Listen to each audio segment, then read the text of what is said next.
Hola doctora, buen día.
Hola, buen día, ¿cómo les va?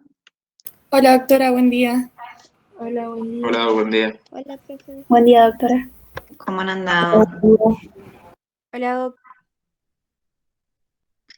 Bueno, vamos a continuar con endocrinología, que ayer vimos la parte de generalidades, y ahora vamos a hablar un poco más específicamente de algunas de las hormonas. Nos vamos a dedicar a lo que es la hormona de crecimiento y a prolactina.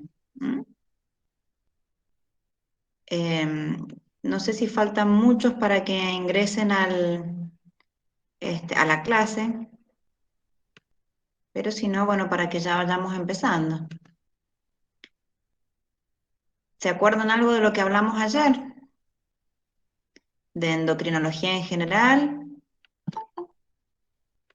de todo lo que tiene que ver con la regulación hormonal, y hablamos del eje hipotálamo hipofisiario,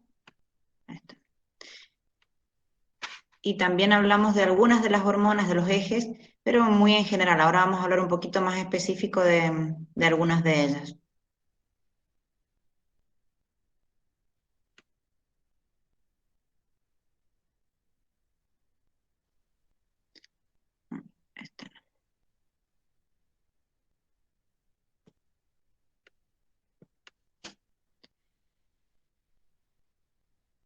Cuando hablamos ayer de hipófisis, dijimos que era una glándula que estaba ubicada en la cavidad craneal, y dijimos que tenía dos partes, una parte que se llama adenohipófisis y una parte que se llama neurohipófisis, y que cada una de ellas tiene producción hormonal totalmente diferente, ¿sí?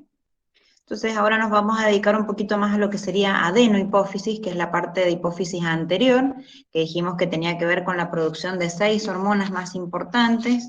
Una de ellas es la que vamos a nombrar ahora, que es la hormona de crecimiento. ¿Sí? La hormona de crecimiento tiene que ver con, cuando hablamos ayer también de las células que producen hormonas, dijimos que habían distintos tipos de células. Las que tienen que ver con la producción de hormona de crecimiento son las que se llaman somatotrofas. Y son una gran parte, una parte muy importante de la adenohipófisis, constituyen casi el 50% de las células de la adenohipófisis. Y son entonces las que se encargan de la producción de hormona de crecimiento.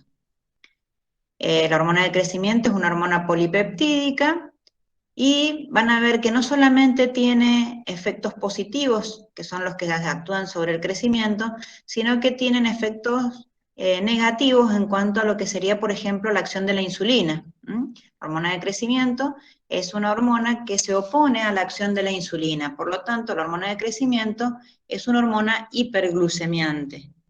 Puede producir aumento de la glucemia, incluso en algunos pacientes puede determinar la aparición de diabetes. La hormona de crecimiento es estimulada por la hormona que proviene del hipotálamo, o factores liberadores del hipotálamo, que se llaman GHRH, y esa secreción de hormona de crecimiento es inhibida por otra hormona que se llama somatostatina. Acá tenemos representado el eje, como dijimos ayer, tenemos hipotálamo, hipófisis. El hipotálamo entonces va a producir el GH-RH, que por un mecanismo de feedback negativo va a ir regulando la hormona de crecimiento. El GH-RH va a estimular a la adenohipófisis para que produzca hormona de crecimiento, y por otro lado también el hipotálamo segrega la somatostatina, que es una hormona que inhibe la secreción de hormona de crecimiento. Este juego continuo es el que va a permitir que tengamos un valor normal de hormona de crecimiento. A su vez, cuando tenemos un determinado valor de hormona de crecimiento, ya vamos a ver que no actúa por sí misma en realidad la hormona de crecimiento, sino por factores insulinosímiles o IGF-1, pero cuando ya se produce suficiente cantidad de hormona de crecimiento, por un mecanismo de retroalimentación negativa se va a inhibir la producción del GH-RH desde hipotálamo. Ese juego continuo entre GH-RH, que estimula la adenohipófisis para producir hormona de crecimiento, de somatostatina para inhibir esa secreción de hormona de crecimiento, es lo que nos va a permitir que tengamos valores de hormona de crecimiento que van a ver que no son permanentes durante todo el día. Fíjense, esta curvita les representa la secreción de hormona de crecimiento durante el día. Hay un juego continuo entre hormona de crecimiento, GH-RH y somatostatina, de manera que tenemos esta secreción más bien pulsátil. Tanto el GH-RH como la somatostatina se segregan a la circulación portal, a la circulación sanguínea. Acuérdense que dijimos que todo lo que son hormonas, que son de secreción endocrina, todas estas glándulas, van a circular por vía sanguínea. Entonces ahí van a ver que en diferentes horarios del día voy a tener diferentes valores de hormona de crecimiento.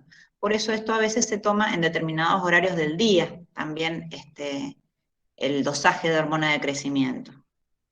Hay picos de secreción muy altos en determinados horarios del día, y hay otros horarios en los que tengo muy poquita secreción de hormona de crecimiento. Obviamente siempre dentro de un rango normal, ¿no?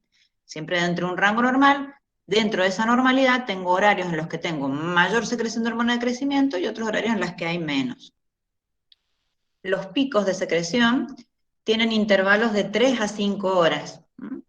Y sobre todo la mayor parte de secreción de hormona de crecimiento se va a producir cuando estamos durmiendo. ¿Vieron cuando les decían, o han escuchado, cuando le dicen a los niños que cuando duermen crecen?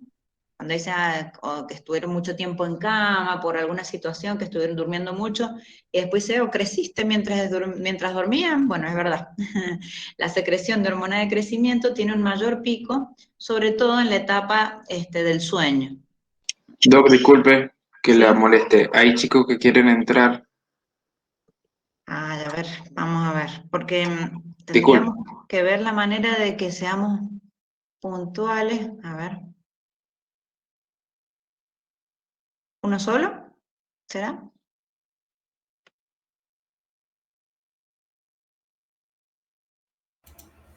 Doctora, ¿Sí? buen día. Tenía una duda, por ejemplo, en el hígado se puede encontrar las somatomedinas. Claro, ahí vamos a ver que son esos los IGF-1 o factores insulinosímiles. Esos son las somatomedinas, es lo mismo que somatomedinas. ¿Nadie más era? ¿Una sola ¿Serían persona? que estimulan el crecimiento de los tejidos? Exacto. Ahora vamos Bien. justamente a lo que dijimos recién, que la hormona de crecimiento no actúa por sí misma, sino a través de las somatomedinas, o factores insulinosímiles, o IGF-1. Hay otros IGF también. Encontré una sola persona para ingresar. ¿Habrá alguien más? Me avisan. Ahí está. A ver, a ver.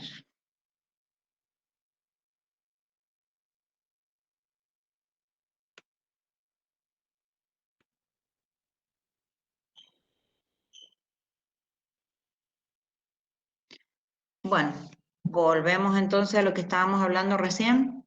Dijimos que hay pulsos de secreción de hormona de crecimiento recién. No es una secreción continua de hormona de crecimiento. Eso estábamos hablando. Generalmente cursan con intervalos de entre 3 a 5 horas, pero siempre ese rango normal de hormona de crecimiento va a estar entre 5 y 45. Quizás la mayor parte, la parte más alta, más cerca del 45 nanogramos por mililitro, lo va a producir durante la etapa del sueño, y las más bajas durante el día, ¿sí? Este pico de secreción quizás corresponde a una etapa del día en la que la persona está durmiendo. Pero siempre, acuérdense, dentro de este rango, entre 5 y 45. Siempre el pico más grande va a ocurrir en la etapa del sueño. Y entre picos y picos probablemente puedo llegar a encontrar valores basales de hormona de crecimiento, como estos que son más pequeñitos, que no superen los 5 nanogramos por mililitro. Por eso, entonces, cuando nosotros pedimos el dosaje de hormona de crecimiento, se piden determinados horarios y se hacen algunas pruebas como para estimular su secreción para ver si hay respuesta o no. Con respecto al rango normal, en los adultos, acuérdense que son por picos, y después esos picos de secreción, a partir de la mayor parte de secreción se produce en la etapa de la niñez, ¿no? Cuando ya llegamos a la etapa de adolescencia o de adultos, generalmente a partir de los 20 años, esos picos, esa amplitud de los picos suele ser menor. Y a medida que van pasando los años, después de los 50 años, esa amplitud todavía es menor aún. Es lo que se llama somatopausia. O sea, después de los 50, 60 años, la hormona de crecimiento tiende a disminuir dentro de un rango normal, como decíamos, dentro de ese rango, pero más tirando al límite inferior. No tiene mayores manifestaciones en el adulto, como sería en la etapa de la niñez o en la adolescencia, que están en pleno crecimiento. En el adulto, una vez que ya se completó su crecimiento, cuando la hormona de crecimiento va disminuyendo, en lo que más se nota generalmente es en la masa muscular. Empiezan a tener lo que se llama sarcopenia, y contribuye también a lo que se llama osteopenia, que es el déficit de mineralización del hueso. Entonces, el porcentaje de producción de hormona de crecimiento va disminuyendo más o menos un 10, 14% por década a partir de los 20 años. Cuando está en la parte antes de los 20 años es cuando se produce su mayor amplitud de secreción. Y acuérdense que sobre todo es en la etapa del sueño, y sobre todo en la etapa del sueño de movimiento rápido de ojos, que se llaman REM. En esa etapa es cuando más se libera hormona de crecimiento. Por eso es muy importante la etapa del descanso y de las noches bien dormidas, ¿no? Porque si son personas, bueno, sobre todo en la etapa de la adolescencia, que tienen muchas salidas, a veces se modifica esta secreción de hormona de crecimiento por la modificación del ciclo del sueño, ¿no? A lo mejor no va a generar una enfermedad, pero sí voy a tener que, si yo hago dosaje de hormona de crecimiento, voy a tener valores diferentes. Estos son muy hábiles, los dosajes de hormonas. Entonces yo tengo que tener todas las condiciones adecuadas como para medir adecuadamente el valor de las hormonas. En el caso de hormona de crecimiento, cuando uno va a dosar hormona de crecimiento, tenemos que decirle al paciente que haya dormido por lo menos 8 horas, que haya estado tranquilo, en un ambiente así, sin mucho ruido, sin mucha luz, y se hace generalmente en la primera hora de la mañana. En algunos casos extremos, cuando algunas enfermedades específicas de hormona de crecimiento, se dosa durante el sueño. Se interna al paciente y a veces se puede dosar mientras está durmiendo. Bueno, entonces acuérdense de esto. Si estamos durmiendo, tenemos mayor secreción de hormona de crecimiento. Otro estímulo importante para la secreción de hormona de crecimiento es el ejercicio. Por eso cuando hacemos pruebas para dosar hormona de crecimiento, una de las maneras de dosarlo es hacerle al niño que corra, y después se dosa antes y después del ejercicio, a ver qué modificaciones hay. Si hay una buena respuesta de hormona de crecimiento al ejercicio, y en otros casos, si hay una buena respuesta de hormona de crecimiento al sueño reparador. ¿Qué funciones cumple la hormona de crecimiento? Porque así su nombre lo indica y hablamos y pensamos en crecimiento en largo, sobre todo, acuérdense, sobre todo en el crecimiento en largo de los huesos. Pero siempre, acuérdense que hay un universo de acciones que tiene esta hormona que no solamente tienen que ver con el crecimiento, también van a actuar a nivel, acuérdense, de inhibiendo a la insulina, o sea, contrarrestando la acción de la insulina, por ejemplo, produciendo mayor insulinoresistencia. Entonces, en algunos pacientes puede llevar a producir hiperglucemia, acuérdense. Dijimos que la hormona de crecimiento no actúa por sí sola, sino que va a actuar en hígado para formar las somatomedinas, o esta sigla que se llaman IGF, factores de crecimiento insulinosímiles, y esos son en realidad los que van a ir a actuar en hueso y en tejido periférico. ¿Qué cosas hacen que la hormona de crecimiento aumente? Si pensamos en el eje, vamos a pensar que hay hormonas como la GHRH, que es una hormona que proviene del hipotálamo y que tiene que ver con la estimulación a la adenohipófisis para la producción de hormona de crecimiento. También hay otra hormona que se llama grelina, que es una hormona que se sintetiza sobre todo en el aparato digestivo, y que tiene un cierto estímulo de la hormona de crecimiento, muchísimo menor, por supuesto, su efecto que el del GHRH, pero sepan que existe y sepan que también favorece la regulación del metabolismo energético. También van a influir en su secreción las hormonas sexuales, tanto los andrógenos como los estrógenos. Por eso, para lograr un adecuado crecimiento del niño, no solamente necesito tener una adecuada cantidad de hormona de crecimiento, también necesito tener una adecuada cantidad de hormonas sexuales.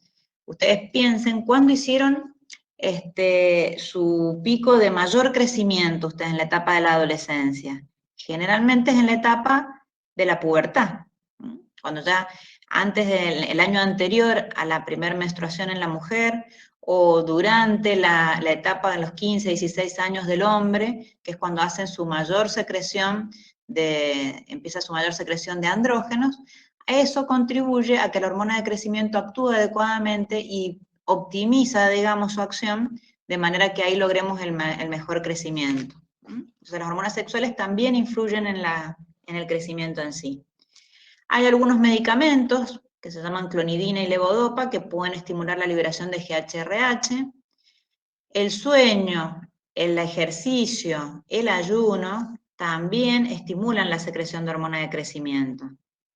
Por eso hay una prueba que cuando queremos dosar hormona de crecimiento, que es induciendo, por ejemplo, el ejercicio o induciendo un ayuno importante que me lleve a la hipoglucemia para que se inhiba la secreción, la liberación de somatoestatinas,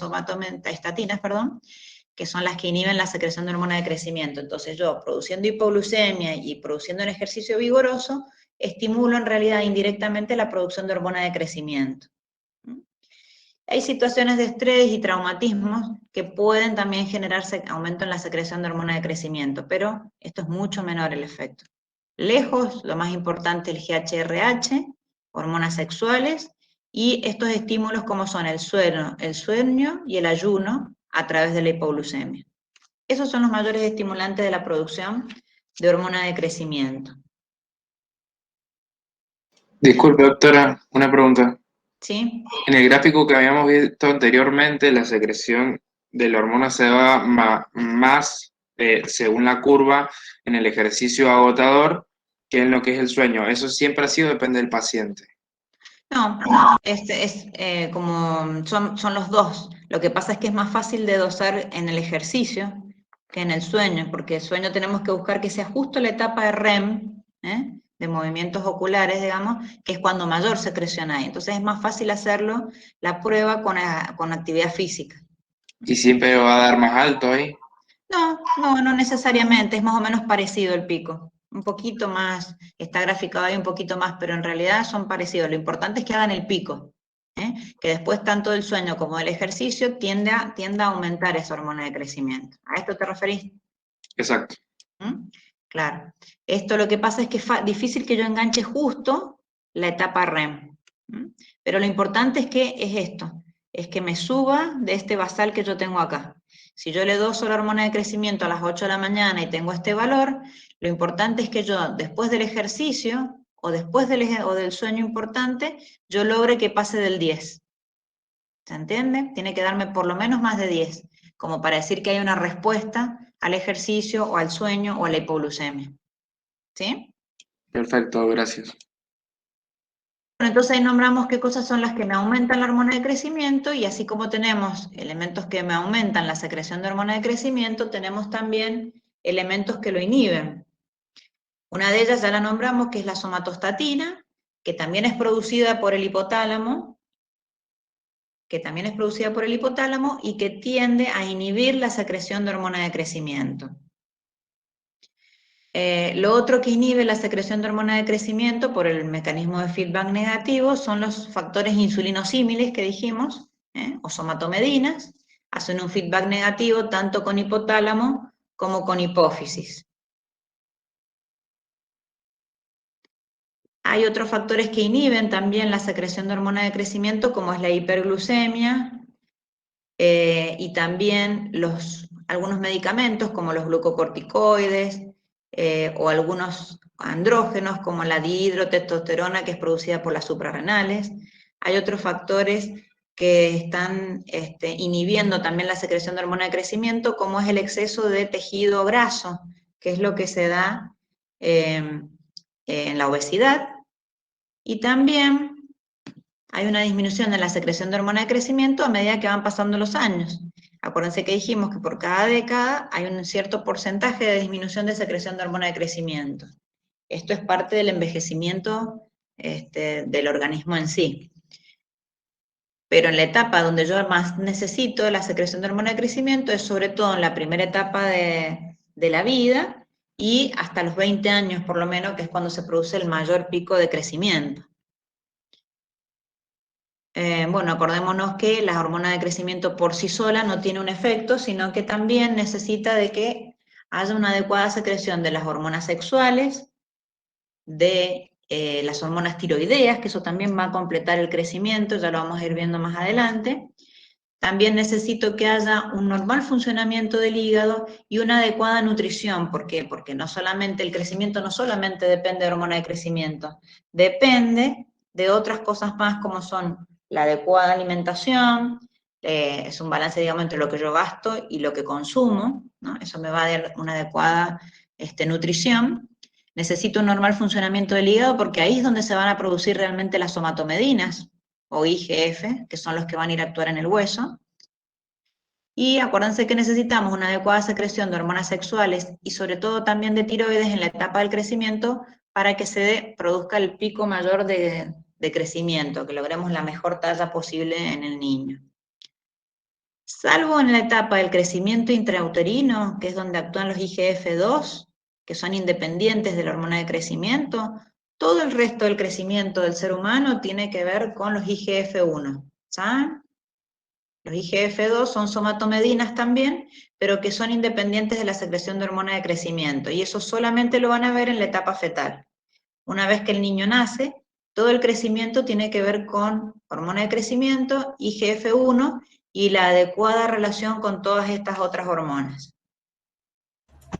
Doctora, ¿Alguna pregunta, alguna duda hasta acá? sí, ¿cuáles serían las que actúan en el hueso? ¿Las IGF-1? Los IGF-1, exacto. Bien, gracias. Son los IGF-1 los que van a actuar sobre todo en la parte de hueso. Las IGF-2 en la etapa fetal nada más. La acción de las IGF-1 sobre el esqueleto requiere de hormona de crecimiento, pero también necesita de la participación de andrógenos y de hormonas tiroideas, estimulando todo eso en conjunto, lo que se llama la condrogénesis, que es la formación de cartílago, que después se acompaña del depósito de condroitina, proliferación celular ósea, y todo eso incrementa la actividad metabólica. Hay datos hoy en día que dicen que la hormona de crecimiento estimula tanto a los condrocitos, que son los que tienen que ver con cartílago, no con hueso, como a la osteogénesis en sí.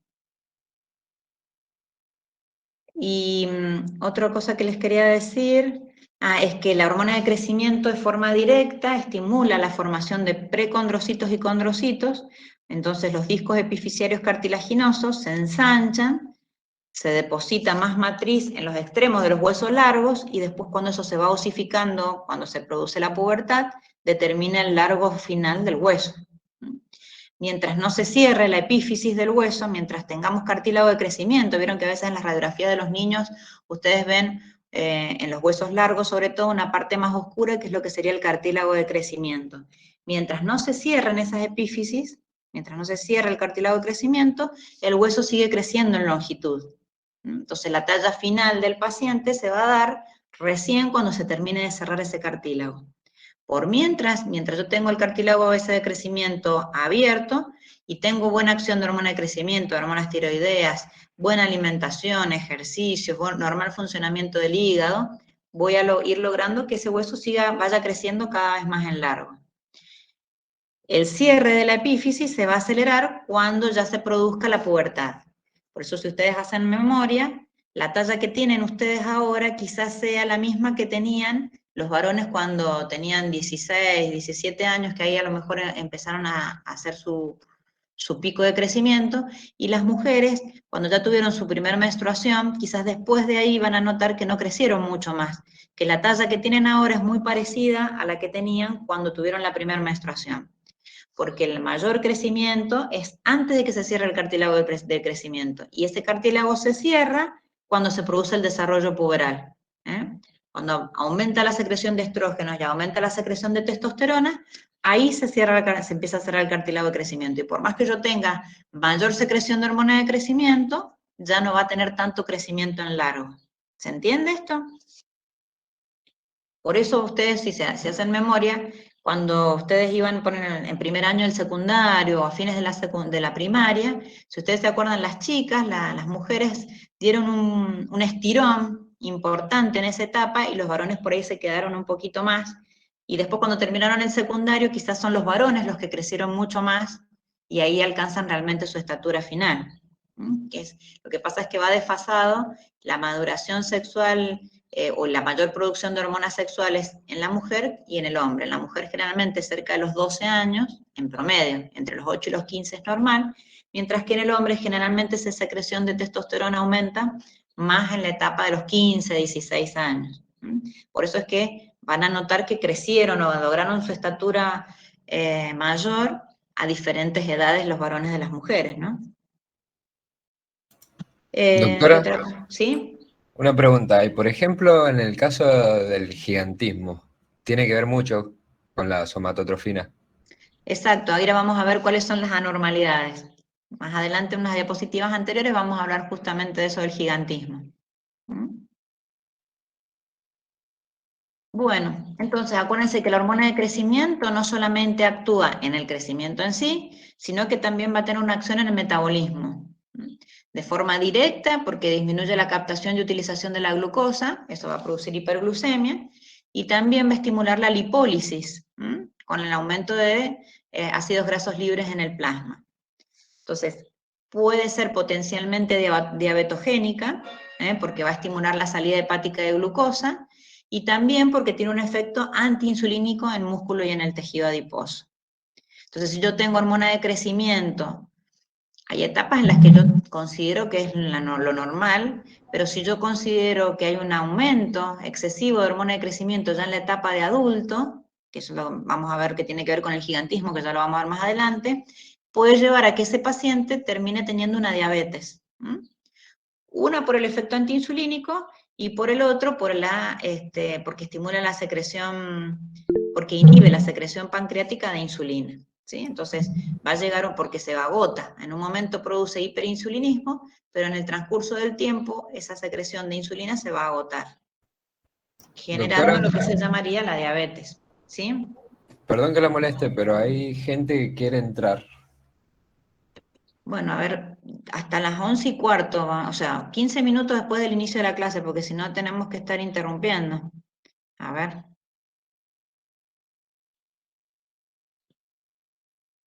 En respeto a los puntuales, también tenemos que seguir con la clase.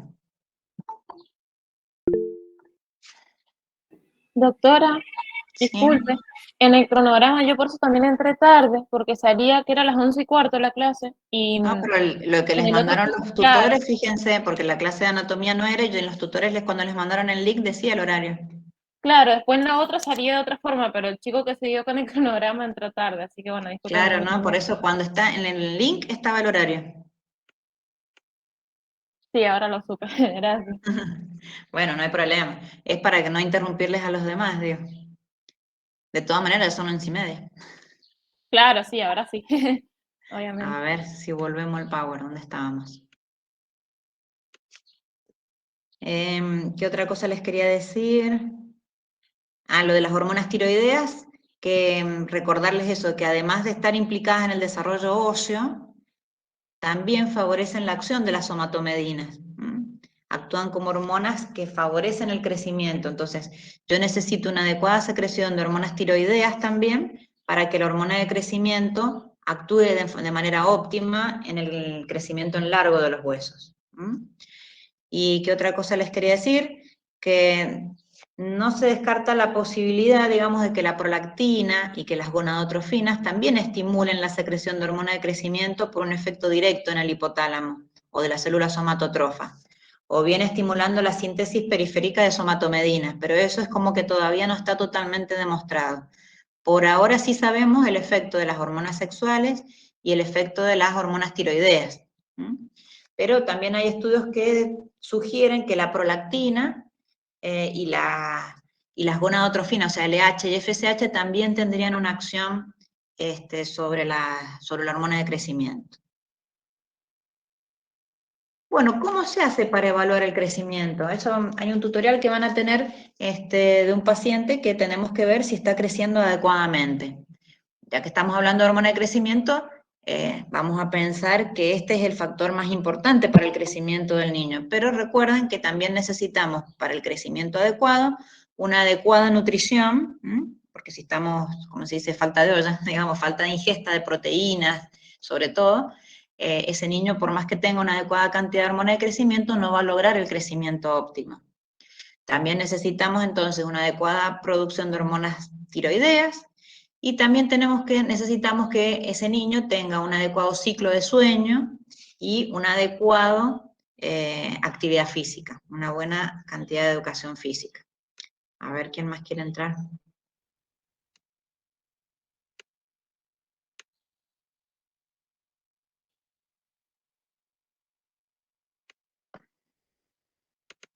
Bueno, entonces cuando vemos la evaluación del crecimiento de niños, vamos a ver que ustedes, ¿cómo se les ocurre que van a evaluar si un niño está creciendo adecuadamente, un niño o un adolescente, digamos? ¿Cómo se les ocurre que lo podrían evaluar? ¿Qué es lo que harían en un niño o un adolescente para ver si está creciendo bien? Puede ser comparar la estatura con los valores normales. Había una gráfica, no me acuerdo cómo se llamaba. Perfecto. Lo primero que voy a hacer es medirlo, tomar su talla. Y entonces cuando tomemos la talla, nos vamos a meter en un tema que se llaman percentilos. Los percentilos, vamos a ver, nosotros vamos a hacer una curva del crecimiento del niño, y los percentilos son puntos estimativos, como dice la definición, de una distribución de frecuencias que ubican un porcentaje dado de individuos por debajo o por encima de ellos. O sea, los percentilos me van a indicar un rango de normalidad, digamos.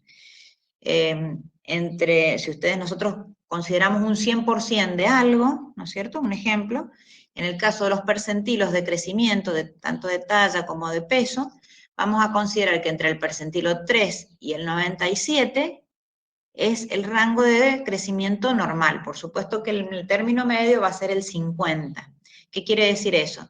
Que de 100 niños de una misma edad, el 3% va a estar por debajo de la talla normal, y la gran mayoría se van a encontrar entre el 3 y el 97, entre esos percentilos. Ahora lo vamos a ver bien cuando veamos las curvas. ¿Ven? Por ejemplo, esta.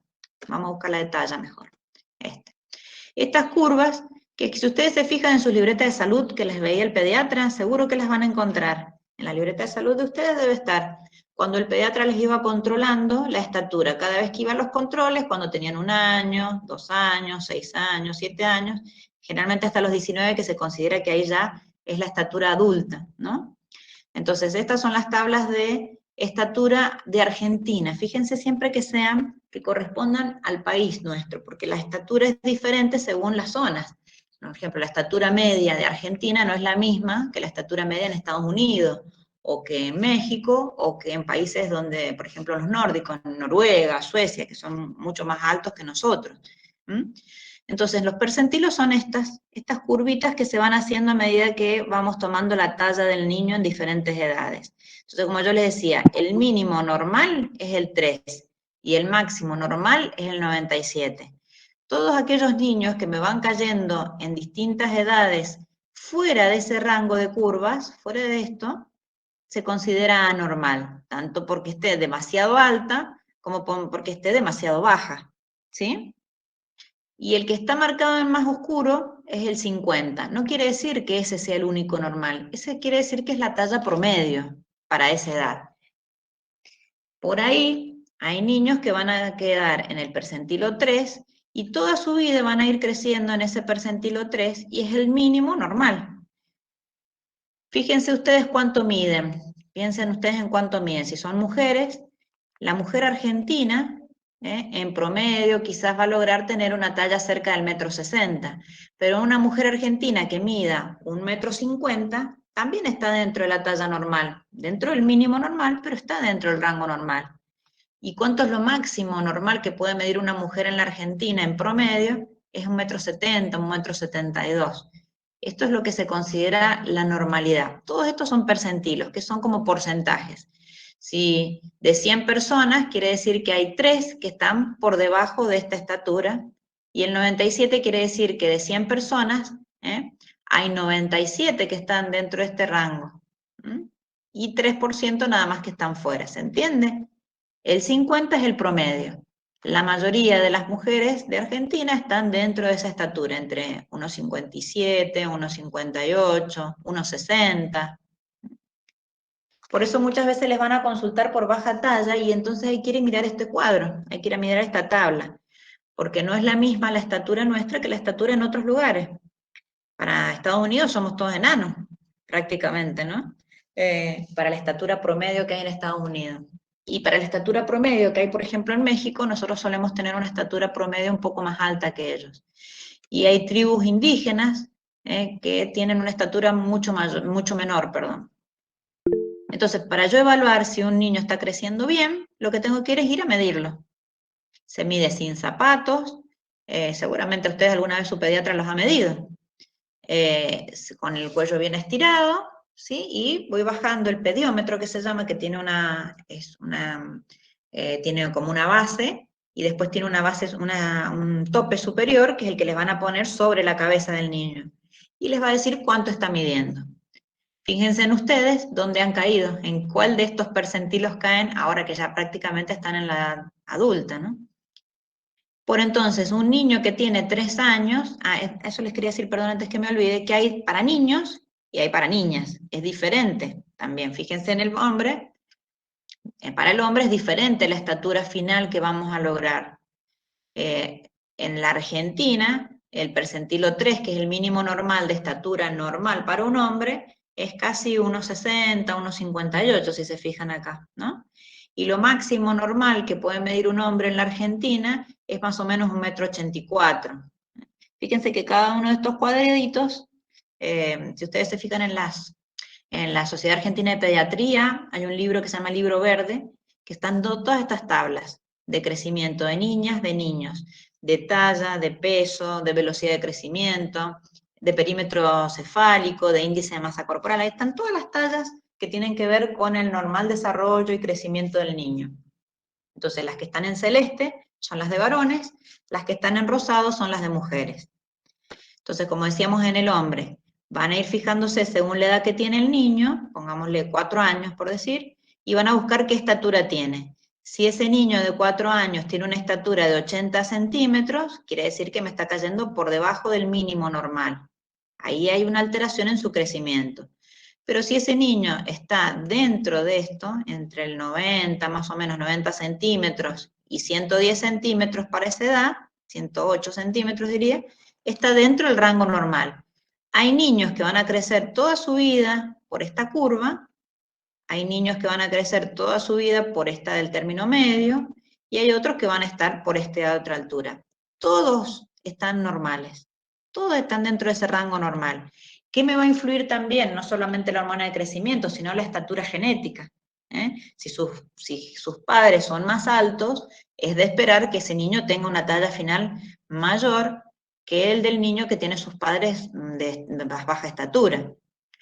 Por ejemplo, si el papá está en percentilo final en 97 y la mamá también está en un percentilo de ese rango, entonces yo voy a esperar que ese niño vaya creciendo más cerca de esta curva.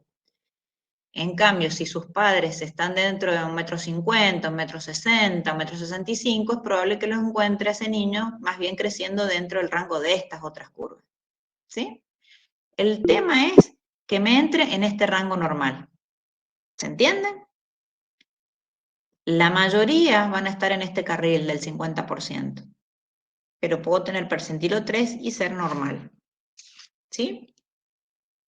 Lo otro que tengo que ir viendo a medida que va creciendo el niño es, si yo estoy viendo que el niño va creciendo siempre por esta curva de un 50 y de golpe se me empieza a caer en los percentilos. Lo voy midiendo y no crece, no crece, no crece, y empieza a caerme en estos otros percentilos. Ahí algo ha pasado también, por algo se detuvo su crecimiento. Ahí hay que ver si ese niño se está alimentando bien, si ese niño tiene normal la función tiroidea, y tendré que evaluar si su hormona de crecimiento está dentro de lo normal. Para yo justificar el pedido de hormona de crecimiento, porque son estudios muy caros estos, ¿no? Para yo justificar el dosaje de hormona de crecimiento, yo tengo que justificarlo porque un niño que debería estar por su talla genética o por cómo venía creciendo dentro de este percentilo y a medida que fue pasando el tiempo se me cayó de percentilos, o porque es un niño que siempre está por debajo del percentilo 3. ¿Se entiende? En esos casos se justifica pedir hormona de crecimiento. Si un niño está siempre creciendo dentro de lo normal y corresponde a la talla genética y va por acá, no se justifica que yo le pida hormona de crecimiento. Es lo esperado. ¿Sí? Entonces, van a encontrarse con tallas de mujer, con curvas, de mujer y con curvas de hombre, y en base a eso ustedes van a irse fijando cuál es la estatura que va teniendo ese niño. Hay otras curvas que son importantes también para el crecimiento y son las de peso, ¿no? Que acá yo se las traje también. Igual, fíjense, rosadita la de las mujeres, celeste la de los varones. El peso también se va a manejar con percentilos. Los percentilos son como estas curvas. Siempre entre el 3 y el 97 es normal. 50 es el término medio. Es como cuando hablábamos de la presión arterial, ¿vieron? Siempre hay un rango. Que ustedes siempre me dicen, la presión normal es 120/80. Y no solo esa es normal, esa quizás es la promedio, es la más habitual, es la óptima. Pero si una persona tiene 140 de sistólica, todavía está normal, y si tiene 90 de sistólica, también está normal. Bueno, acá pasa lo mismo. Puedo estar más cerca del percentilo 97 y ser normal, o más cerca del percentilo 3 y ser normal. ¿Qué es lo que tiene que coincidir? Que más o menos los percentilos de peso coincidan con los percentilos de talla para que ese niño sea armónico. ¿Se entiende? Porque si es una niña, por ejemplo, que por percentilo de talla está en el percentilo 10, sí, yo digo es normal, está bien, está dentro del percentilo normal. Pero si yo me voy al de peso y me encuentro que esa misma niña en el peso está en percentilo 97, quiere decir que está excedida de peso, porque el peso que a ella le correspondería debería corresponder con el de la talla, para que sea armónico. ¿Sí? O sea que si esa niña está en crecimiento por la estatura en un percentilo 10, yo correspondería que también pese dentro de este rango, de lo que corresponde al percentilo 10. Siempre y cuando estemos hablando de personas que tengan una distribución proporcional de músculo, grasa, porque por ahí hay personas que hacen deportes como por ejemplo el rugby, o personas que tienen mucha masa muscular, entonces ese peso no es tan exacto, digamos. Hay que ver que, por ejemplo, los jugadores de rugby, si nosotros les tomamos el peso, siempre nos da como que están en sobrepeso o en obesidad, pero eso es puro músculo. Entonces, no solamente corresponde el número en kilos, sino también en cómo están distribuidos esos kilos. Si están distribuidos en masa muscular, está bien. Ahora, si eso está distribuido en masa grasa, ahí ya estoy hablando de sobrepeso o obesidad. ¿Sí? Entonces, esto para que ustedes lo vayan conociendo, después lo vamos a ver más en detalle en el tutorial, pero van a ver que vamos a poder evaluar si un niño está creciendo adecuadamente en base a estas tablas de crecimiento y de desarrollo que las van a encontrar en la Sociedad Argentina de Pediatría. ¿Alguna pregunta, algún aporte hasta acá? Doctora, ¿Sí? una consulta. ¿Eso va en relación también con el IMC, el del peso? El IMC, o sea, el índice de masa corporal tiene relación con el peso y con la talla. Acuérdense que es el peso sobre la talla al cuadrado. Entonces yo tengo tablitas de estas también que son de índice de masa corporal, que bueno, no se las he traído ahora porque estamos viendo hormona de crecimiento más que nada, pero sí, si están en esta, en la de la Sociedad de Pediatría, para niños también está lo del índice de masa corporal. Y lo otro que es de superficie corporal, porque hay una etapa, por ejemplo, en los más pequeños, que el índice de masa corporal no es tan fidedigno, entonces se utiliza lo que se llama superficie corporal. Pero sí, el índice de masa corporal está también en tablas. Entonces, si yo voy a evaluar el crecimiento del niño, me voy a manejar con estas tablas para ver la estatura en relación a los niños de su misma edad, ¿sí? Y también me voy a fijar en estas otras tablas, que son la velocidad de crecimiento.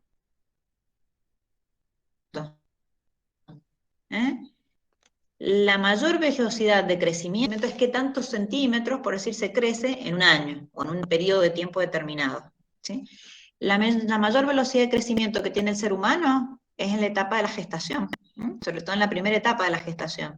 Después hay una cierta disminución y la mayor velocidad de crecimiento posterior es en la etapa puberal. Fíjense que en las mujeres, en promedio, acá también hablamos de percentilos, ¿no?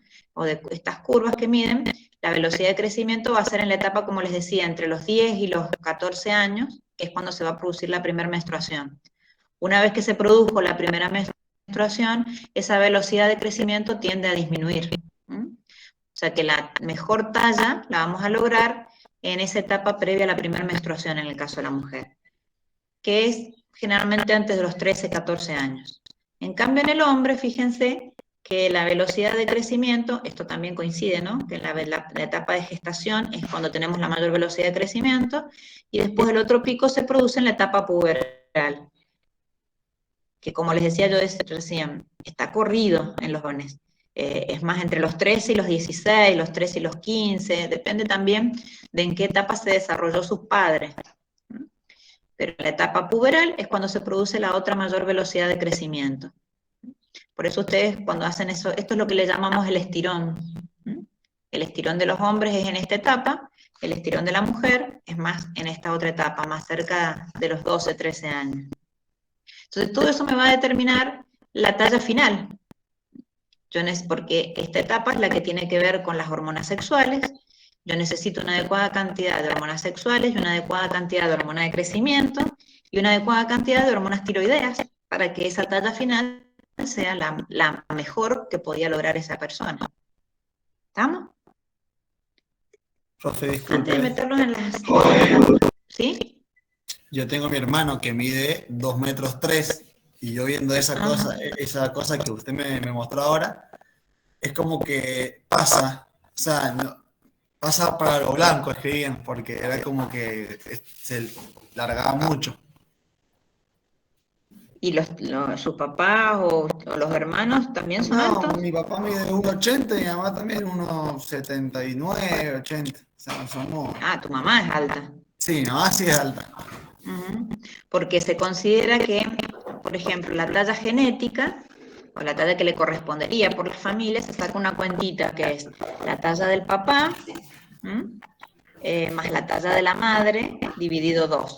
Pero, en el caso de la talla, si es un varón, por ejemplo, en este caso de tu hermano, es la talla del padre, más la talla de la madre, pero la talla de la madre, si hubiera sido mujer, se considera que si hubiera sido hombre, perdón, se considera que hubiera medido 13 centímetros más de lo que tiene como mujer. Más o menos aproximado. Eso después de muchos estudios se ha hecho eso, y más o menos en proporción se considera que una mujer, la talla que tiene una mujer, si hubiera sido hombre, son 13 centímetros más. ¿Me entendés? Entonces, en el caso de tu hermano sería 1,80 metros, ¿me decías que medía tu papá? Sí. Bueno, 1,80 metros, tu mamá, si hubiera sido hombre, hubiera medido 1,93. Porque me decías 1,80 también tu mamá. Sí, por ahí un 80, Claro. Eso se suma y se divide por 2. Entonces, más o menos esa sería la talla familiar esperada. Pero bueno, siempre hay algunas otras cosas que influyen también, ¿no? Sí, también. Generalmente las consultas son por baja talla. La mayoría son más porque les preocupa más la baja talla. Eso hay que ir esperando también la etapa del desarrollo, porque hay niños que se desarrollan antes, entonces hacen su estirón, su mayor velocidad de crecimiento antes. Y hay otros niños que se desarrollan un poquito más tarde y hacen esa mayor velocidad de crecimiento un poquito más tarde. Entonces hay que irlo evaluando, si es realmente una baja talla o no. Entonces, antes de meternos en lo que son las alteraciones, recordemos entonces que todas las acciones del crecimiento tienen que ver con la hormona de crecimiento, pero también con las otras hormonas como son las tiroideas también y las hormonas sexuales, tienen que ver con una adecuada nutrición de ese niño, y eso no solamente es lo que come, sino también lo que se absorbe. Por eso por ahí los chicos que tienen celiaquía tienen a veces un deterioro en el crecimiento hasta que uno hace el diagnóstico y mejora su alimentación, ¿no? Recordemos también que la hormona de crecimiento tiene un efecto facilitador de la secreción de insulina al principio, va a segregar más insulina de lo habitual al principio, pero después se va a producir un agotamiento, y no nos olvidemos del efecto que va a tener la hormona de crecimiento en el inicio a veces de una diabetes. Otro que recordemos que la hormona de crecimiento no va a actuar por sí sola, sino a través de las somatomedinas o factores insulinosímiles, sobre todo el 1, que tiene también, el IGF-1 también tiene un funcionamiento importante a nivel cardíaco, porque también promueve el crecimiento del músculo cardíaco, optimiza la contractilidad y el crecimiento del corazón, o sea que también la hormona de crecimiento no solamente la necesito para el crecimiento en largo del hueso y la talla final, sino que también la necesito para que se formen los otros, o crezcan, digamos, los órganos. Y entonces todas las acciones del crecimiento del metabolismo generan que la hormona de crecimiento aumente también la masa muscular, la masa magra, y también permite entonces el crecimiento en largo de los huesos. Entonces, por ahí lo que dijimos recién, si la hormona de crecimiento a medida que va pasando el tiempo va disminuyendo, es de esperar que en el ser humano, cuando ya tiene más de 60 años, va disminuyendo su masa muscular justamente porque disminuye la secreción de hormona de crecimiento, al margen de otros factores, ¿no? Como es la actividad física, todo eso. Pero de por sí, si ustedes, estas personas ancianas, tienen disminuida su masa muscular, que es lo que se llama sarcopenia, bueno, tiene que ver con esto, con la hormona de crecimiento. Bueno, entonces vamos a ver qué pasa cuando nos falta hormona de crecimiento. Depende en qué etapa de la vida sea. Si es en la etapa de niños y adolescentes, me va a llevar generalmente a tener una talla menor de la esperada. Y si esa situación es muy extrema, me va a llevar a una enfermedad que se llama enanismo, en el que hay una deficiencia importante de la hormona de crecimiento, y entonces van a ver que se va a producir no solamente una baja talla, sino también una disminución en lo que son todas las proporciones de los huesos largos. Entonces, la talla final es menor, pero también es menor el largo del brazo, el largo del fémur, el largo, todos los huesos largos crecen menos, digamos. Hay niños que por ahí, por ejemplo, este niño tiene 10 años y quizás tiene la misma estatura que un niño de 4 o 5 años, que tiene su secreción de hormona de crecimiento normal.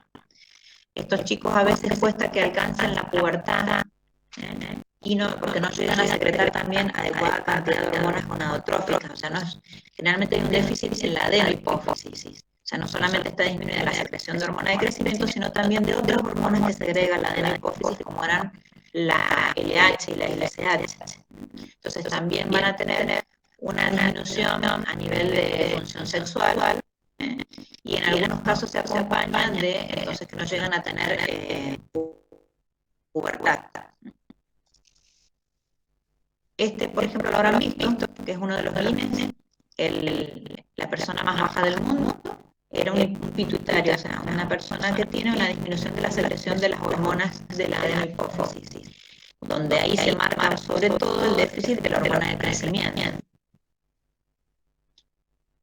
¿Qué pasa cuando esto es en el adulto? Que es lo que dijimos recién. Esto puede pasar por distintas situaciones. Una persona que ya llegó a la edad adulta, ¿por qué puede ser que se le baje la hormona de crecimiento? Puede ser porque la aparición de algún tumor, como los craniofaringiomas, que van a afectar a la hipófisis,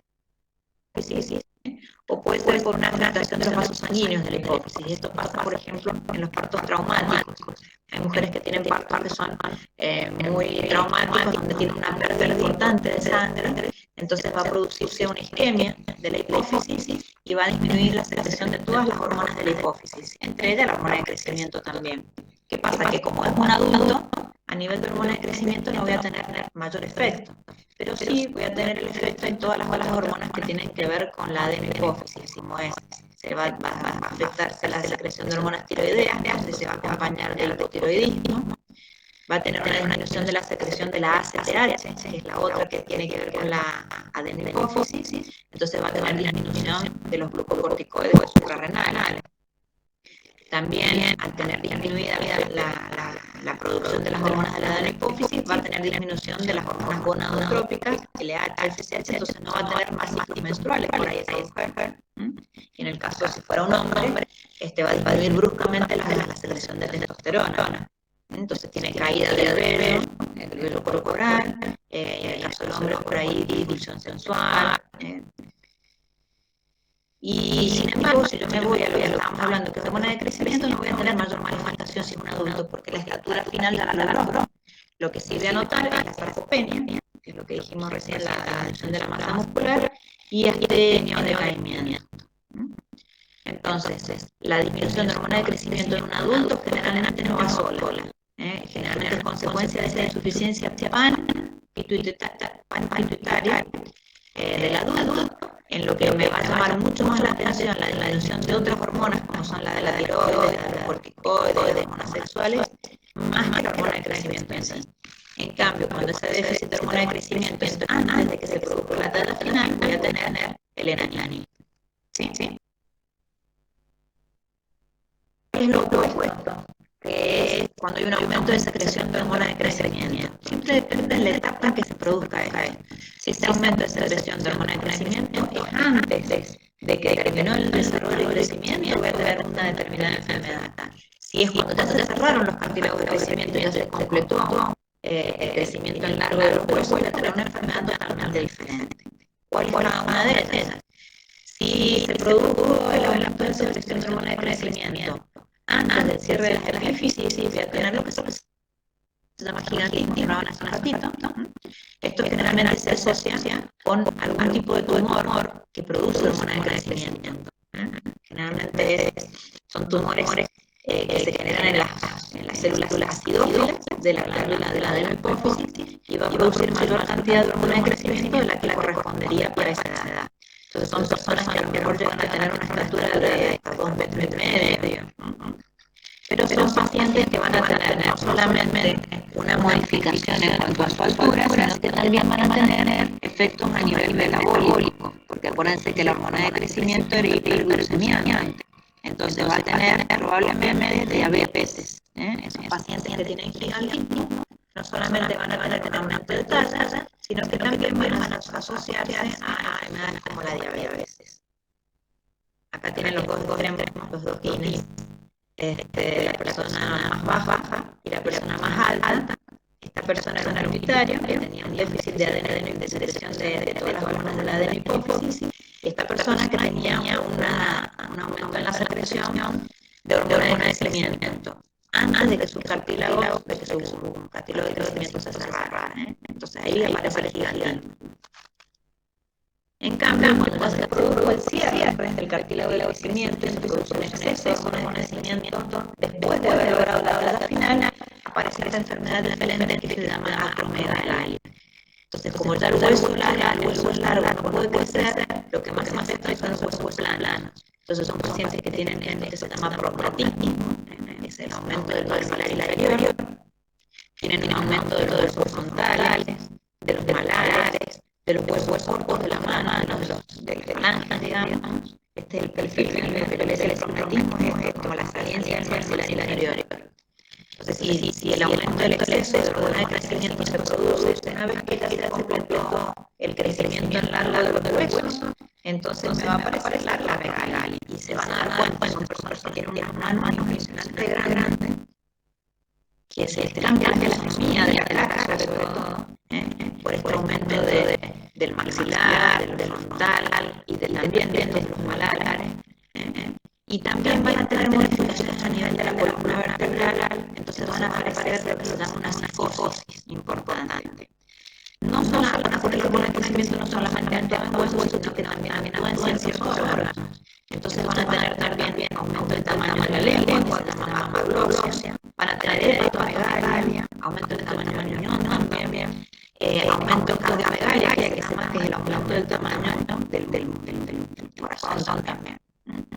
Y son pacientes entonces que también, al igual que el gigantismo, tienen predisposición hacia la diabetes, porque ese efecto metabólico se sigue produciendo.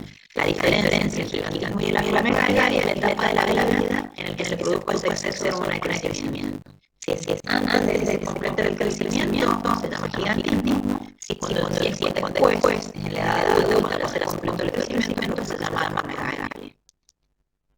Y la megalia generalmente, esto les voy a mostrar traje bíblica, pero fíjense la fisonomía de la cara de la persona, cómo cambia, totalmente diferente cuando se produjo el aumento del crecimiento después de ver el desarrollo. Fíjense las manos muy grandes, fíjense la fisonomía de la cara, cómo cambia totalmente, se los huesos cortos de las sales también. Sí, perdón, no pregunta. La primera en el gigantismo no tiene enfermedades de la cara y todo eso. No tanto. Fíjense, tiene como que se ve todo grande, ¿no? Pero sobre todo lo que se hacen los huesos largos. La mayor altura. Tienen una fisonomía más, pero no como el de la megalia, que se completó todos los días del crecimiento. Claro.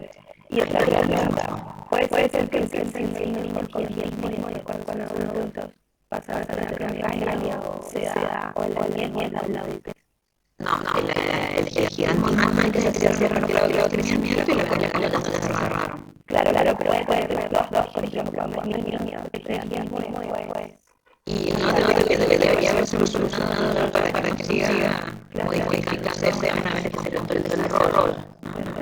No debería, pero puede pasar. Si vuelve, por ejemplo, si por un tumor que se agrega una de crecimiento y ese tumor recidiva, después puede ser de dos situaciones. No es lo habitual. Pero podría llegar a ser una situación así. Las principales causas de megalia son tumores, generalmente. Son tumores que se producen en la adenohipófisis y que son productores de una de crecimiento. Esos tumores producen la megalia y porque se genera la crecimiento produce una mayor producción a nivel del hígado del IGF-1. Entonces van a tener manifestaciones no solamente en huesos, sino también a nivel de los órganos. Puede pasar una secreción exógena que se llama huevo extraepitheliaria de hormona de crecimiento. Es mucho más raro. Son personas que a veces tienen tumores hepáticos, producen sustancias similares a la hormona de crecimiento y que engañan al hígado de una manera así, didáctica y van a producir más IGF-1. Y lo otro es cuando hay, por ejemplo, tumores a nivel pancreático, tumores bronquiales, tumores renal, el carcinoma tiroideo o el proctomocitoma, son tumores que lo que van a producir es un aumento de HPH a nivel hipotálamico. Entonces, por todo el mecanismo que dijimos del papá va a producir una cantidad de hormona de crecimiento. Esto es rarísimo, esto es raro, esto no es tan raro. Esta es la principal causa de megalia, además de hipófisis y productores de hormona de crecimiento. Hay otras adenomas de hipófisis que producen específicamente otra hormona, por ejemplo, ACTH, u otras adenomas que producen lactina. Adenoma se llama un tumor, que muchas veces son tumores que son benignos, pero benignos en cuanto a que producen metástasis, pero malignos por su situación en cuanto a al crecer, van a producir estructuras vecinas y el cráneo insensible va a producir muchas manifestaciones como incluso la visión.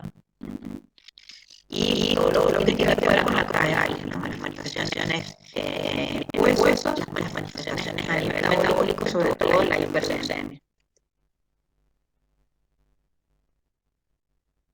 ¿Dudas, preguntas de hormona de crecimiento?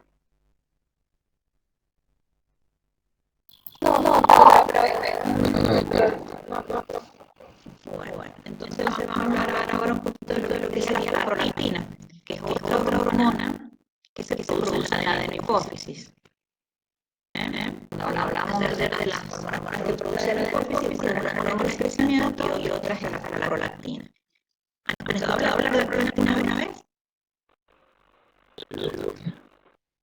Bueno, es una hormona peptídica, son las segregadas por las células que se llaman lactotropas, que están en la parte de la hipófisis. Pero cuando dijimos recién de la hormona de crecimiento, que hace el 50% de las células de la hipófisis tenían que ver con la producción de la hormona de crecimiento, bueno, acá las que tienen que ver con la producción de la prolactina son más o menos 15 al 25% de las células de la hipófisis. ¿Cuál es la función que tiene la prolactina? Es la producción de leche en las glándulas mamarias y también tiene que ver con la síntesis de progesterona en la segunda etapa del ciclo menstrual, que es una vez que se produce la ovulación, tiene que ver con la producción de progesterona por el cuerpo lúteo. Tiene un ritmo circadiano también de secreción. ¿Qué significa el ritmo circadiano? Que no tiene una secreción durante todo el día exactamente igual.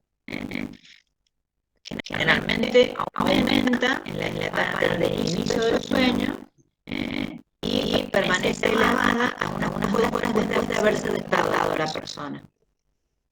Tiene una secreción pulsátil, que quiere decir que va a ser como picos. Cada 20-30 minutos la mayor cantidad de hormona de prolactina y después va siempre dentro del rango de la normalidad, acuérdense. No es de golpe hace una secreción exagerada de prolactina, no es nada.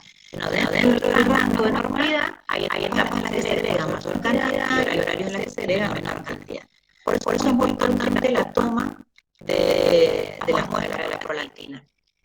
No sé si alguna vez les han pedido el dosaje de prolactina, pero si se los han pedido, seguramente el bioquímico o el médico les dijo que tenían que hacerlo a primera hora de la mañana, pero después de haber estado sentado un rato en la sala de espera, inmediatamente cuando llegaron, porque se afecta mucho por las situaciones de estrés. Entonces la prolactina es una hormona que es lábil y se modifica por nada, por su uso modifica, digamos. Entonces necesita que la persona esté sentada por lo menos 20 minutos antes de tomar la muestra. Obviamente tiene que ganar en ayunas. Y en el caso de la mujer la tengo que tomar en la primera etapa del ciclo menstrual, entre el día 4 a 8 del ciclo, porque si la tomo en otra etapa del ciclo menstrual me va a dar valores totalmente diferentes. Entonces para ser más digno se toma la primera etapa del ciclo menstrual, entre el día 4 y 8 del ciclo. Y no tengo que haber estado tomando ciertos medicamentos como son tranquilizantes, digestivos, antidepresivos, que todos esos medicamentos modifican el resultado también. Hay hormonas que aumentan la prolactina y hay otras hormonas que la disminuyen. Entre las que aumentan la secreción de prolactina va a estar la TRH, ¿se acuerdan? La tirotrofina, que era una hormona liberada por el hipotálamo, que dijimos ayer que tenía que ver con la secreción de TSH, que son las de la tiroides. Bueno, el TRH no solamente va a aumentar la secreción de TSH, que es la que tiene que ver con tiroides, sino que también estimula la secreción de prolactina. O sea que el TRH es como común, es un factor liberado por el hipotálamo que libera tanto TSH como prolactina. Otras hormonas que estimulan la secreción de prolactina son los estrógenos, la progesterona y la hormona de crecimiento, que recién lo dijimos también. Eso en cuanto al aumento de la secreción. Y va la succión del pezón, que se produce en la lactancia, la que favorece también la síntesis, un estímulo para que se segregue mayor cantidad de hormona. Este es un mecanismo de retroalimentación positiva, que dijimos. Mientras el niño más succiona, más se segrega prolactina. Entonces, una de las maneras de mantener la lactancia es mantener la succión. Si el niño no succiona, se disminuye ese estímulo para la secreción de prolactina. El estrés y el ejercicio también aumentan la secreción de la prolactina, y el que la inhibe es la dopamina, que es una sustancia producida también por el hipotálamo, pero que es inhibidor de la secreción de prolactina. Entonces, fíjense, el hipotálamo, por un lado, me va a segregar el TRH para estimular la secreción, por el otro lado me va a secretar también la dopamina para inhibir su secreción de prolactina. Entonces, es un mecanismo como las riendas del caballo, digamos, ¿no? Tengo que mantenerlos a las dos al mismo nivel para que la secreción de prolactina sea normal. Si por alguna razón me aumenta demasiado el TRH o disminuye o aumenta la secreción de dopamina, ese equilibrio se me altera. Los valores normales de la prolactina en el hombre son entre 2 y 18 nanogramos por mililitro, y en una mujer que no esté embarazada, entre 2 y 25 nanogramos por mililitro. Si la mujer está embarazada, ya ese valor va a aumentar. Por eso es que se hace también en las primeras etapas del ciclo menstrual, acuérdense. Para que no se modifique en caso de que la mujer haya quedado embarazada por un lado, y porque hay otras hormonas como la progesterona que modifiquen su valor. Entonces, el dato fidedigno lo voy a tener en las primeras etapas del ciclo menstrual. ¿Qué hace la prolactina? Ya lo dijimos, que es aumentar la secreción de leche por la glándula mamaria, aumentando la síntesis de lactosa y produciendo proteínas lácteas como la caseína y la lactoalbúmina. Pero si bien la concentración de prolactina es elevada antes del parto, es en el momento de que nace el niño cuando se aumenta más, sobre todo la secreción. O sea, necesito, para que se segregue la leche, el mecanismo de la succión. Si no, no vas, por más que yo tenga una buena cantidad de prolactina y una buena producción de leche, si la succión no se produce, ese mecanismo no me va a permitir mantener la lactancia. Cuando nace el niño, y hay un aumento importante de secreción de estrógenos y progesterona, hasta ahí se mantiene hay buena cantidad de producción de leche, pero no se segrega. Recién cuando nace el niño y caen los estrógenos y cae la progesterona, ahí empieza la lactancia. Eso ustedes lo han visto generalmente en casos comunes. Si conocen de alguien que haya tenido un bebé, la secreción de la leche no es inmediata. Pasa como un rato hasta que le baje la leche, como dicen, ¿vieron? Y ese mecanismo se acelera con la succión. Entonces, el hipotálamo va a segregar el TRH, que va a actuar en la adenopófisis para producir prolactina, pero para que se produzca la lactancia en sí voy a necesitar el mecanismo de succión por el cual se va a estimular la oxitocina. La oxitocina es la hormona que dijimos ayer que se almacenaba en la neurohipófisis y que es la que va a hacer que se produzca la segregación de la leche a través de los conductos galactóforos. Entonces, mientras estamos embarazados, los estrógenos y progesteronas hacen que la leche no salga, digamos, que se inhiba la secreción. Una vez que nace, baja bruscamente estrógenos y progesterona, ahí sí se libera la prolactina, y una vez que se produce la succión, ahí se produce lo que es la lactancia en sí. Bueno, esto es más o menos lo mismo. Algo a tener en cuenta es que la prolactina, si bien nos interesa para el tema de que se segregue la leche durante la lactancia, también tenemos que tener en cuenta que va a tener un efecto inhibitorio en cuanto a las gonadotrofinas. Mientras más prolactina tengo, ese por un mecanismo también de retroalimentación me va a inhibir la secreción de las gonadotrofinas, o sea, LH, FSH, por lo tanto también me va a disminuir la producción de estrógenos. Por eso es que durante la lactancia no hay ciclo menstrual. Porque mientras tenga una buena cantidad de producción de prolactina y buena producción de leche, y ese niño succione, entonces mientras ese mecanismo se mantenga, la prolactina misma me va a ir inhibiendo la secreción de las gonadotrofinas y esa mujer no va a menstruar. Eso a veces se utiliza como un mecanismo de anticoncepción, aunque no es tan exacto, digamos, tan efectivo, pero indirectamente, mientras la mamá está dando de mamar, no podría quedarse embarazada porque hay una inhibición de la secreción de gonadotrofinas.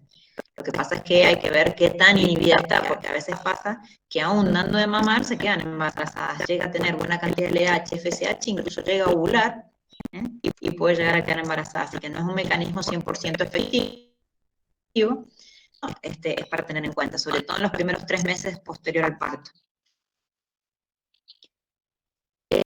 Todo esto de la prolactina está bueno mientras tenemos valores normales y cuando tenemos un objetivo que es el tema de la lactancia. Pero ¿qué pasa cuando la prolactina aumenta en una etapa de la vida que no tiene nada que ver con la lactancia? Generalmente la hiperprolactinemia, que es el aumento de prolactina en sangre, se debe a un prolactinoma, que es, como dijimos recién, en la acromegalia, ¿vieron? Que dijimos los adenomas de hipófisis, productores de hormona de crecimiento. Bueno, hay otros adenomas de la hipófisis que pueden producir un exceso de prolactina. Entonces, en esos casos vamos a tener una hiperprolactinemia. Entonces, los prolactinomas o adenoma de hipófisis son tumores de hipófisis que son bastante frecuentes, que son benignos, y son los únicos que se pueden tratar con una medicación. Los únicos que se pueden, de todos los adenomas, los tumores que puedan producir hormonas en la hipófisis, el único que se puede tratar con una medicación es el que produce prolactina. Todos los otros tumores que producen hormonas, ya sea hormona de crecimiento, o ACTH, o TSH, esos son quirúrgicos, esos hay que operarlos. Pero los prolactinomas son benignos y se pueden tratar con una medicación. Son más frecuentes en la mujer, pero en algunos casos aparecen en los hombres, y los síntomas que producen tienen que ver con el exceso de prolactina, sobre todo lo que se llama galactorrea, que es la secreción de leche. Entonces, una mujer que no está embarazada, o en un hombre, nos va a llamar la atención si tienen galactorrea, ¿no? O secreción de leche por las mamas, nos va a llamar la atención y tenemos que pensar que por alguna razón tiene un exceso de prolactina. Entonces, la hiperprolactinemia, hay situaciones en las que fisiológicamente yo espero que esté aumentada la prolactina, acá me falta una C, es en el embarazo y la lactancia, que eso es normal que encuentre la prolactina elevada, pero acuérdense que también era una hormona muy lábil y que cuando estamos estresados, o mientras en el sueño, o en el tema de la relación sexual, puede tener un aumento, que es fisiológico y en este caso del sueño y de la ansiedad son transitorios. Pero puede pasar que sea patológico, digamos, que sea una hiperprolactinemia que tenga que ver con una enfermedad, ¿no? O con una alteración. Y eso puede ser secundario, por ejemplo, a un hipotiroidismo, porque fíjense que el TRH, que dijimos, o tirotrofina estimulante, que era producido por el hipotálamo, no solamente tiene que ver con la regulación de la secreción de prolactina, sino también con el de la TSH. Entonces, a veces acompaña a los hipotiroidismos. O acompaña a otros problemas en la adenohipófisis, como son las enfermedades como la acromegalia que vimos recién, o la enfermedad de Cushing, que se relacionan también con adenomas de la hipófisis. Otras causas de aumento de prolactina que no son normales es por algunos medicamentos o drogas, por ejemplo, medicamentos como son los ansiolíticos, los antidepresivos, algunos digestivos también pueden producir aumento de prolactina. Hay algunas situaciones que produzcan estimulación a nivel de la pared torácica, como son tumores o herpes zóster, que son lo que le llama la gente comúnmente culebrilla. Eso también me puede producir en algunos casos aumento de prolactina. El adenoma hipoficiario, que suele ser la causa más común, o por otros tumores de otras zonas que no tienen que ver con hipófisis, pero que producen sustancias similares a la prolactina. Entonces, lo más común que yo encuentro, la causa más común de hiperprolactinemia es por medicamentos, por hipotiroidismo o por adenoma hipoficiario. Esas son por lejos las más frecuentes. ¿Por qué me va a venir a consultar una persona que tenga una hiperprolactinemia? Que no esté embarazada, obviamente, ¿no? En el caso de la mujer, ¿qué es lo que le va a llamar la atención? ¿Y por qué me va a venir a consultar? Porque no menstrua, porque se le cortó la menstruación. Eso por el mismo mecanismo que dijimos recién, el mismo de la lactancia, cuando está aumentada la prolactina, se inhibe la secreción de LH y de FSH, que son las que tienen que ver con el ciclo menstrual. Por lo tanto, también me puede consultar por infertilidad, porque si no tiene ciclos menstruales normales, es muy difícil también que se quede embarazada. Y otro motivo por el que me puede llegar a consultar es por la secreción de leche por las mamas en una mujer no embarazada, ¿no? Eso se llama galactorrea. En el caso del hombre, ¿qué cosas le puede llamar?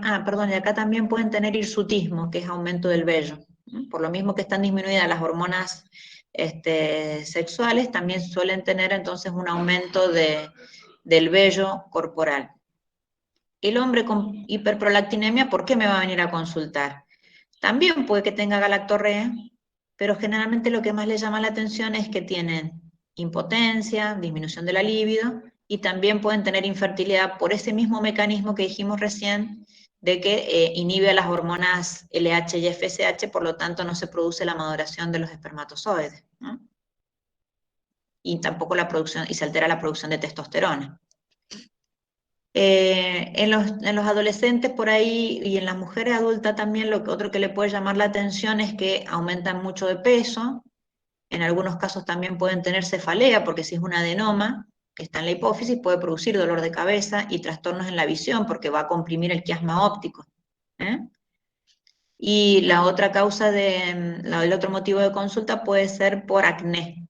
Tienen aumento del acné por lo que predominan las hormonas masculinas, en el caso de la mujer, en vez de las femeninas. Entonces también predominan también las hormonas, que ya cuando veamos suprarrenales, que también ahí hay algunas hormonas masculinas que se producen. Entonces tienen vello, aumento del vello, tienen acné, aumento de peso, cefalea, galactorrea, amenorrea y muchas veces infertilidad. Ahora, esto no es definitivo, esa infertilidad, porque eso es lo primero que les van a preguntar. Una vez que se soluciona el motivo por el que la prolactina está elevada y se deja de inhibir a las hormonas LH y FSH, entonces se van regulando los ciclos menstruales y vuelve a tener ovulación, y vuelve a tener probabilidad de fertilidad. Bueno, esto es más o menos lo mismo. ¿Qué me puede producir la hiperprolactinemia? Infertilidad, trastornos menstruales, anovulación, ciclos irregulares, hipoandrogenismo, disminución de la libido, galactorrea.